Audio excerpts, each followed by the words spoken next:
Hey, top of the afternoon to you. And happy St. Patrick's Day. I'm Dominic D'Angelo of AdFreeShows.com, SEScoops.com, and OneTrueSportTV.com. It's Rumor Innuendo. It's a Monday, and I am here back with Robert Karpelis, WD Creative_ish. Robert, happy St. Patrick's Day, but also happy 316 Day. Did you do anything to celebrate yesterday? I did almost everything Steve Austin would do. My wife is happy. I didn't do everything Steve Austin would have done.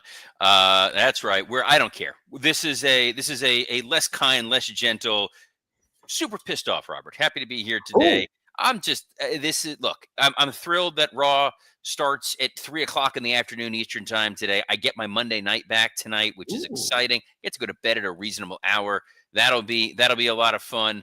Happy to be here with all of you to talk about the world of wrestling. But like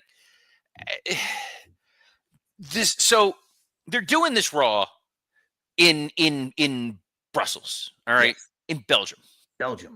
3:00 in the afternoon. 3:00. You're getting close to getting on the list. Sweet mother of.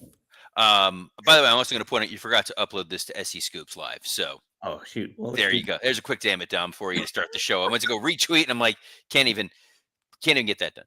Yes, it's St. Patrick's Day here today. I'm not wearing green at the moment. Because I'm alone in my house. No one's going to pinch me. Also, I'm an old man. I'm not going out drinking on a Monday night. You don't want to be pinched? I don't know what? Do you want to be pinched? I'll pinch you. Boop, got you. So they're doing this Raw from Belgium. Mm-hmm. Last week, they were in this arena, Madison Square Garden. Oh, yeah. Single most historic, important building in the history of professional wrestling. Correct. They kept hyping up big returns, big moments, big whatever. Instead, we got Roman Reigns coming back with a botched camera angle, but that's beside the point.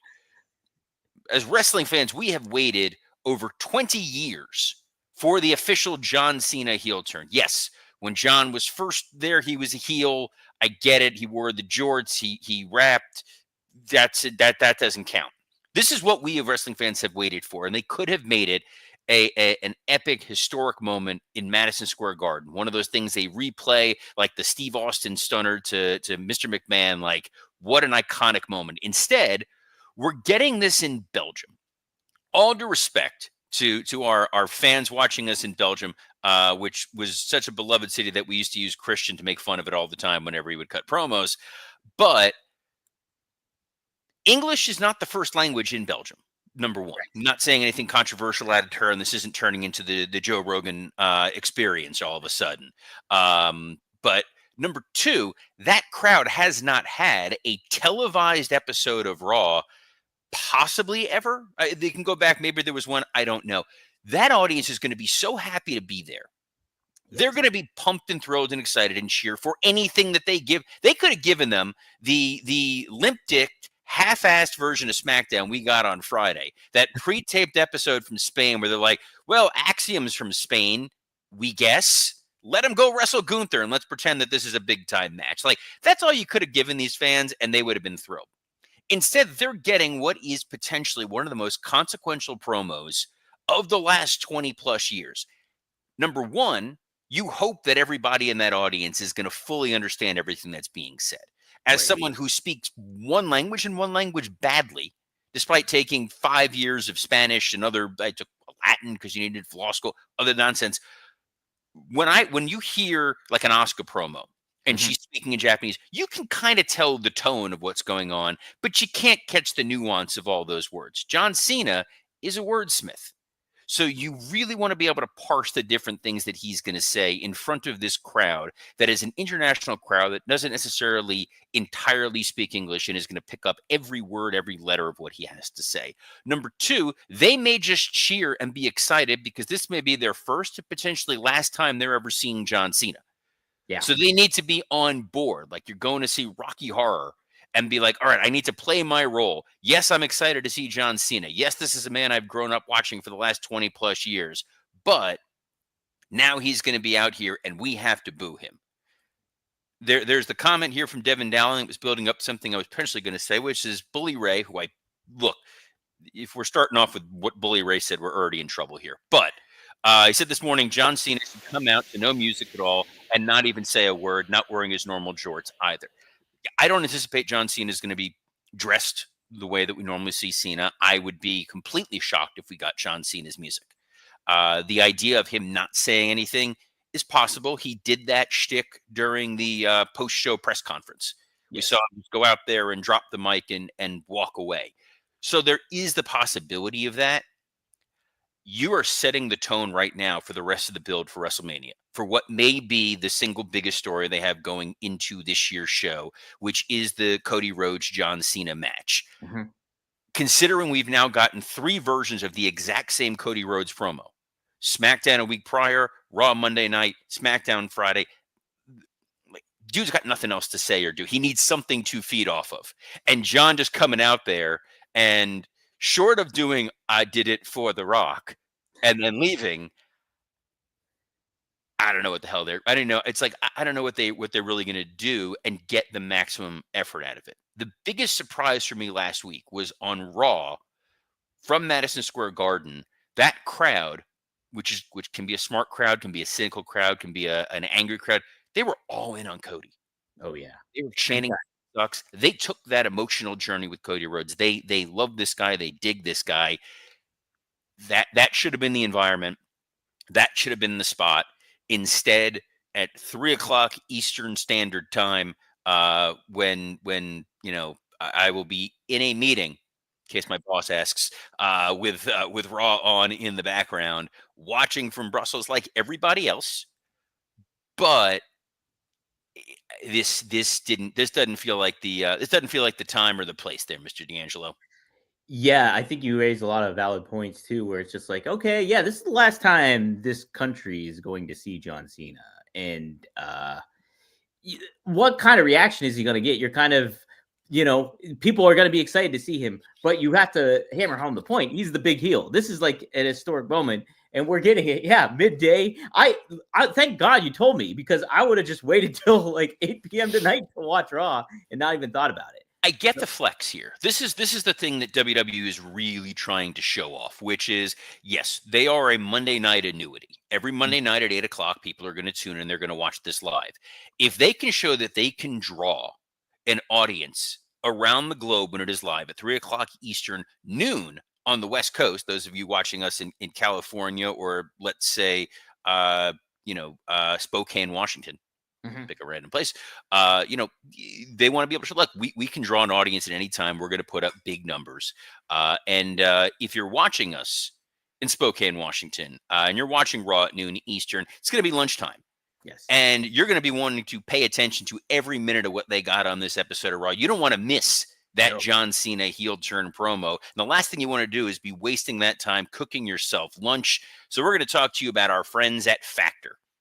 You guys ready to optimize your nutrition this year? Factor has chef-made gourmet meals that make eating well easy. They're dietitian approved. They're ready to heat and eat in just 2 minutes, so you can fuel right and feel great no matter what life throws at you.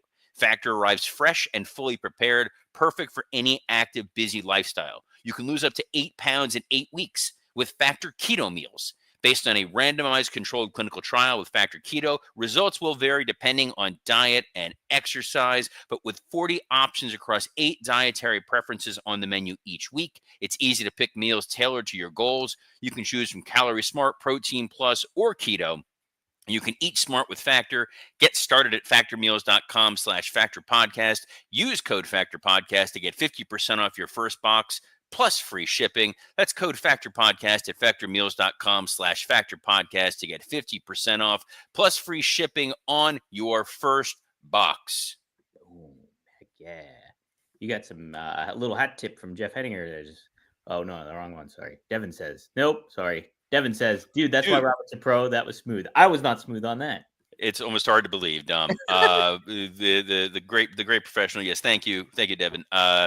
The like Raw tonight, they've already announced a lot for it. SmackDown on Friday was exactly what you would have expected from a taped episode of SmackDown. They're going to give you some matches that if people didn't see it, they're going to want to go out of their way to watch and enjoy. But it was a little bit of lazy paint by numbers booking for the most part. There is an international creative playbook, cheat sheet, what have you. You're going to do multi-man tags, so you get as many people out there as possible, because you're flying all these folks out there to Europe. Like, they're there. Use everybody you got. You don't need anybody sitting in the back and catering. So you're going to do 6-man tag matches. You're going to do a lot of different segments and promos and things that are going to try to draw in both a local audience, which is that Axiom match, because he's apparently, I didn't realize, the first Spaniard signed to the WWE. I had no idea. Didn't know that. And then a main event with the Street Profits and DIY. They always like to do at least one title change while they're over there in Europe, to make it feel like, you guys remember when this happened. This is why, Santino Marella beat Umaga in the Milan Miracle. Yes. People still remember this. You want that international crowd to feel like, this was a once in a lifetime thing that I saw. And it was a great opportunity to put the title on the Street Profits. SmackDown, they still gave you Charlotte Flair versus B-Fab. Yeah. So, when I say that it was, it could have used a little something more, but Randy Orton, Carmelo Hayes knocked it out of the park. Hell of a match. And a Paul Heyman promo. We had the Paul Heyman promo. Yeah, how about that? That was the entirety of the SmackDown recap. I don't think anything of any genuine major consequence occurred on SmackDown that really made you go like, oh, Cody beat up the Miz. How'd you feel about the little Drew McIntyre, Damian Priest excursion that happened there? They got to do a little bit more, I think, to get me a little engaged into it. But I'm optimistic because Drew's so good at what he does. So the fact that they've kind of backed into this story, the idea that Priest has been the beneficiary of all of the chicanery that's gone on with CM Punk, and then Drew getting eliminated from the Rumble and eliminated from Elimination Chamber, was all because of Damian Priest. It was an accidental storyline, but it works. And I think these guys have a chip on their shoulder, and they're going to want to go and tell a great story. Same thing with Orton and Kevin Owens. Yeah. These are, they're matches on the Mania card, but they have a chance to really steal it. And I do want to point on Devin Dowling's question here. It wasn't Aldo Montoya from Spain. He was the Portuguese Man of War. Portuguese Man of War, yes. It's in the name. And then Wrestling Old had asked a question. Why was Paul Heyman a heel during this promo? Paul Heyman was stuck in shill mode. They were promoting WWE 2K25, and he is prominent not only on the cover of that game, but in that game. So he wants to sell as many copies as he can. And he's intentionally being vague about where his allegiances lie. He's going to put over Roman Reigns. He's going to put over CM Punk. He's going to bury Seth Rollins, because that is the one guy that he does not have a relationship with. And as I've said before, if it ends with him having a relationship with Seth Rollins, god-awful booking. Yeah, nobody wants that. Nobody wants or needs to see that. But what we do want and need to see is what they got on tap for Raw tonight, Dom. Yes, we got, like you mentioned, Robert, they announced a lot for it. And obviously, we already talked about John Cena and Cody under one roof happening. I do want to point out, so one of the reasons why they announce a lot, obviously, is they want to use every opportunity possible to remind you that Raw starts early. Sure. That there's reasons to tune in, do what you're going to do. Number two, everyone's already flown out there. It's not like you can just throw it out and be like, you know what, this week we're not going to use so-and-so. We just spent all this money on hotel and airfare, and they're there. Yeah. We're going to use everybody, and we're going to make sure everything is paced out, because you also don't know, I don't want to say supply chains, that's not the right word, but you don't know what local availability is going to be in terms of equipment or effects or local talent that you need or extras. So you need to plan further in advance than you normally would for a domestic show. Right. How would you lead off the show? Would you lead it off with the Cena thing? Would you tease it for later on, being at 3 p.m. Eastern Standard Time? Would you adjust it differently? If you're getting people to tune in and you're reminding them it's 3 o'clock, you want to start with that John Cena thing. Okay. You do, because it's like, no, let's give you the reason to make sure because people work during the day. They're setting their calendar. They set their calendar to be here, noon Eastern, 9 Pacific, or wherever you're watching us from around the globe. We appreciate you watching us in Belgium right now. Or folks, we've had folks from like South Africa and Scotland and all these different places. I love it. It's great. We're an international show. Still fired up. It's fine. you want to like reward people for tuning in. Because if you say, oh, John Cena is going to be on at some point, I don't know how long I'm necessarily going to tune in the middle of the day, or just say, you know what, I'll watch this later. Like you want it to be that moment where everyone around the globe has stopped what they are doing. They're showing this in Times Square, cars smashing into each other like an Independence Day, because everybody wants to hear this John Cena promo and see what goofy ass face he's going to make. That's it. That's the key. And hey, no more bald spot, Robert. Did you see that? No. Yeah. He was on set for one of the movies he was doing, I guess. And they caught the back of his head and he had no bald spot, Robert. So new heel John Cena, new look. Maybe the final boss helped him out a little bit with some Propecia or something. Oh, you know what? I hope, in addition to that no bald spot and that new look, is that there's no odor, because you can't see John Cena, but the last thing you want to do is smell him. And you know it would help. It's our friends at Mando. Yeah. Guys, do your balls stink as much as SmackDown did this past week?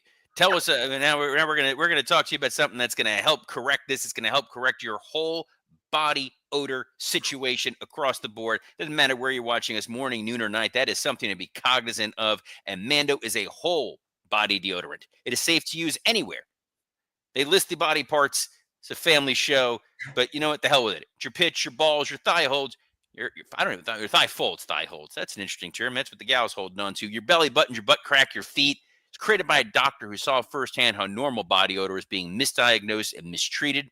It is clinically proven to block odor all day and control odor for up to 72 hours. So even the laziest wrestling fan can smell well for days after using Mando. All products are baking soda free and paraben free. They come in great scents like bourbon leather, Clover Woods, Mount Fuji, or Pro Sport, and it's proven to control odor better than a shower with soap alone. Mando is an absolute lifesaver. I've been using it like crazy because I've been working at it 3 times a day. Nice. And so it's nice to have this little Mando. You come back in after a meeting, you throw that on there. I'm not going to kill anybody that's going to accidentally wander into my house. And Mando starter pack is perfect for new customers. Comes with the solid stick deodorant, cream tube deodorant, 2 free products of your choice, and free shipping. As a special offer for listeners, new customers get $5 off a starter pack with our exclusive code that equates to over 40% off your starter pack. Just use code RUMOR at shopmando.com. That's SHOPMANDO.com. Please support our show and tell them we sent you. Smell fresher, stay drier, and boost your confidence from head to toe with Mando. Mando. Yes, definitely do it. Support the show. I love Mando. Great brand. Missed that Mount Fuji. I need to get it back. Hey, can Finn Balor, I don't even know if he ever won the Intercontinental Championship. Can he get the Intercontinental Championship from Braun Breaker, who's the champion? That match is on tap tonight too, Robert. Again, title matches makes it feel like it's a bigger show for that international audience that's watching. No, I don't anticipate that Finn Balor is going to win. As much as I'd love it, because Finn and I were having a great back and forth this weekend where we were joking that the moon landing was actually filmed in the Heart Dungeon. This went down a path, and it led to a Stu Hart the base control. We were landed here on this big rock. This is a giant leap. Yeah, not as big a leap as I had against the Mongolian Stomper. Anyway, Jey Uso, Austin Theory is the same thing we saw last week. Again, it's getting Jey Uso out there. You're going to get some international yeets, so that's a plus. Dakota Kai, Ivy Nile. Yeah. That'll be... The Io Sky Bianca Belair contract signing will be interesting, though. Yeah, it should be. Because I have a feeling we may see, Miss Rhea Ripley appear. Yes, a little tension going on there. I think we talked about this last week. I do like the aspect of Io Sky being like, hey, almost treated like the third wheel, where she's the champ, and I like that kind of implement to it, and it creates some intrigue for the Mania build. We also have a no-holds-barred match. Penta taking on Ludwig Kaiser. So that might be a good match to kind of even kick things off after the Cena segment. That'll be interesting to see how that crowd reacts to Ludwig Kaiser, because at the house show in Germany on Sunday, he worked as the babyface. They put him in there against Austin Theory. Wow, really? I didn't know that. So I don't know how the Belgians will respond to Penta. Right. unlike the Germans who love David Hasselhoff. Yes. Hey, we didn't talk about this. Did you catch a little teaser that they had on SmackDown too? The Ray Phoenix teaser potentially. I did. That was interesting. Look, I think it makes sense to bring Phoenix in. Phoenix is, in some ways, in my opinion, in a lot of ways, the more talented brother of the duo in terms of longevity value. Penta is a lot of spectacle. He looks great. He's got a great entrance. I've been critical of him for years. There's 5 or 6 moves that we're going to get out of him a lot, over and over again. Phoenix was always the one that was a little bit more dynamic, a little bit more captivating, but injury prone. So I think if they can take this slowly, ease Phoenix in, let Penta and Phoenix rise, they have a lot of really unique opportunities there. And, as Wrestling Old Head points out, you got Phoenix and possibly Aleister Black. Yes, correct, with the 4. Do you like the aspect of them being on separate brands, or would you have paired them together, Phoenix and Penta? I like separate brands. Let them each build up, because if you put them together, as much as I enjoyed the Lucha Bros, and they've held tag champions in companies that you and I have worked for, when you put them together, it's kind of like putting 2 giants in a match. They stop looking special. Right. And the tag division on SmackDown, the tag division on Raw are both pretty strong right now. So why rush putting the Lucha Bros together? You could get there at some point, but let Penta make a name for himself on Raw, let Phoenix make a name for himself on SmackDown, and eventually you can put those 2 together. I agree. Robert, real quick, we talked about Cena, obviously, big thing. How would you position him? What would you make him say to create further build for Cody and him? And how would you portray Cena today? The idea that Cena is in some way, shape, or form lesser than The Rock is kind of what they need to hammer home. Because if John Cena is a cool heel, that ain't fun. No. But you need a John Cena that's basically telling the story that makes the most logical sense, because Cena was dogging The Rock going into WrestleMania 27 and 28 and 29. This guy who abandoned the WWE to go to Hollywood. He turned his back on these day in and day out fans to go out there and go make money in movies when he should have been here and focused on the fans. And then John goes out to Hollywood and he finds success, and he realizes that what The Rock was doing was solidifying the future of the WWE as a global entertainment property. And that when The Rock anointed Cody as the next guy who could sit on the board of TKO, who could star in movies, who could build his own empire, and Cody was not going to accept that, Cena realized he needs to take it upon himself to secure the future of the WWE. And that's by eradicating a guy like Cody Rhodes. I like it. What else we got on tap, Dom? Yeah, this might fire you up a little bit, Robert. I honestly didn't read the rest of the rundown, so I don't know what's going to fire me up.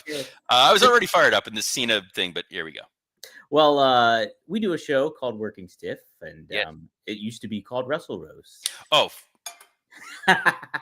Well, a report broke out, take it for what you will, rumor and innuendo, mind you, that, according to Wrestle Votes Radio, WWE has been considering a unique post-WrestleMania 41 event in Las Vegas this year. The concept under discussion would be a comedic, high-energy spectacle titled The Roast of WrestleMania, featuring none other than stand-up comedy star Tony Hinchcliffe as the host. This event would bring fresh and humorous twist to WWE's post-WrestleMania festivities, blending the worlds of pro wrestling and comedy in a way that has rarely been done before. If finalized, the event could see superstars, legends, and special celebrity guests take part in a no-holds-barred roast, celebrating and poking fun at the biggest moments of WrestleMania 41. WrestleMania 41 is scheduled to take place in April, Las Vegas. So, Robert, yes, do a little show called Working Stiff. What do you think of this after WrestleMania? I wish I was doing Working Stiff right now, because the language that I would like to be using at this moment would be far more appropriate. But since we have to get the F out in this situation, we'll go with flipping. These flipping mother flippers who are going to do this flipping roast with this flipping ass clown, Tony Hinchcliffe, who might be one of the least talented people of the last several years who somehow has anointed himself to fame, despite the fact that other people who came up within his class are far better comedians, far more talented people who actually deserve a spotlight and an opportunity. We hosted Wrestle Roasts, and we did roasts of wrestlers every single week with brilliant minds like Dan St. Germain, Mike Lawrence, and Scott Chaplin, who are three of the best roasters that there are. That is not an opinion. That is a fact. Mike Lawrence won roast battle. These men have written the Comedy Central roast. They wrote the Tom Brady roast that people went nuts over. They are geniuses in this field. WWE will not allow an uncensored roast to happen, which means you're going to get a sanitized, terrible version of a roast by a guy who does not respect wrestling and is going to wind up making tongue-in-cheek, crappy jokes about wrestling. It's going to come across half-assed, haphazard. It's going to be terrible. This is one of these incredibly lame-brained, dumbass ideas pushed by individuals who are trying to market and capitalize on something that they know nothing about what they're flipping talking about. And if this flipping happens, this will be a huge, huge flipping disaster. Yeah, this is the same the tame sanitized I version. know. At no point did this involve plane crashes or nuclear bomb explosions. But holy crap, what are they thinking? It's awful. Look, the best roast that occurred within the confines of wrestling was when Todd Pettengill hosted the Slammies, and he would take gentle jokes. That's not what this is going to be. And when it comes across as neither fish nor fowl, and it's a little bit pregnant, it's going to look neutered. It's going to look lame. It's going to look deballed, and the audience is going to crap all over it. Or these wrestlers are going to go out there and they're going to be made to look like complete idiots. This is an insanely stupid idea from the book of insanely stupid ideas. And yeah, this entire thing is going to be like the Queen of the Ring interview from AEW when the lady was just like, well, we all know this is fake. And anyone that's defending her, because I've seen comments, no, come on, guys. Let's be adults here. Let's be real. This is incredibly stupid. Yes. This is incredibly stupid. This is asinine. This is dumb. I miss getting to do Wrestle Roast. It was fun. It was. The amount of jokes at the expense of Teddy Hart or my beloved Linda McMahon, just a thing of beauty. But myself and Scott Chaplin will be back this week for Working Stiff. We're going to talk about this roast situation a little more. We'll talk all the exciting things that happen in the world of wrestling, including the John Cena heel turn. We'll be talking it with you all here tomorrow at noon Eastern on a plethora of platforms, assuming Dom remembers to upload to all of them, including the WWE Creative _ISHX account, the at Dominic D'Angelo X account, the at SE Scoops X account, maybe. And on YouTube, on ad-free shows, Rumor and Innuendo, and Working Stiff. It's 3 different channels, tons of different ways to catch the show. And if you want to hear it in audio form, if you don't want to see Dom's amazing Beatles sweatshirt, you can catch us on iTunes, Spotify, and why are you doing this like you're like a flight attendant on a plane? I'm like Vanna White. I'm Vanna White while you're Pat Sage. Devin Dowling, don't tempt me with a good time. He said, coming soon on ad-free shows, the roast of Dominic D'Angelo. That's pretty much every episode. It's basically. And that's what we're here for. But we love doing it. We love that you tune in for us. So on behalf of the Roastmaster General Dominic D'Angelo, I'm Robert Karpelis. Best of luck in your flippin' future endeavors. The Beatles, my favorite Irish band.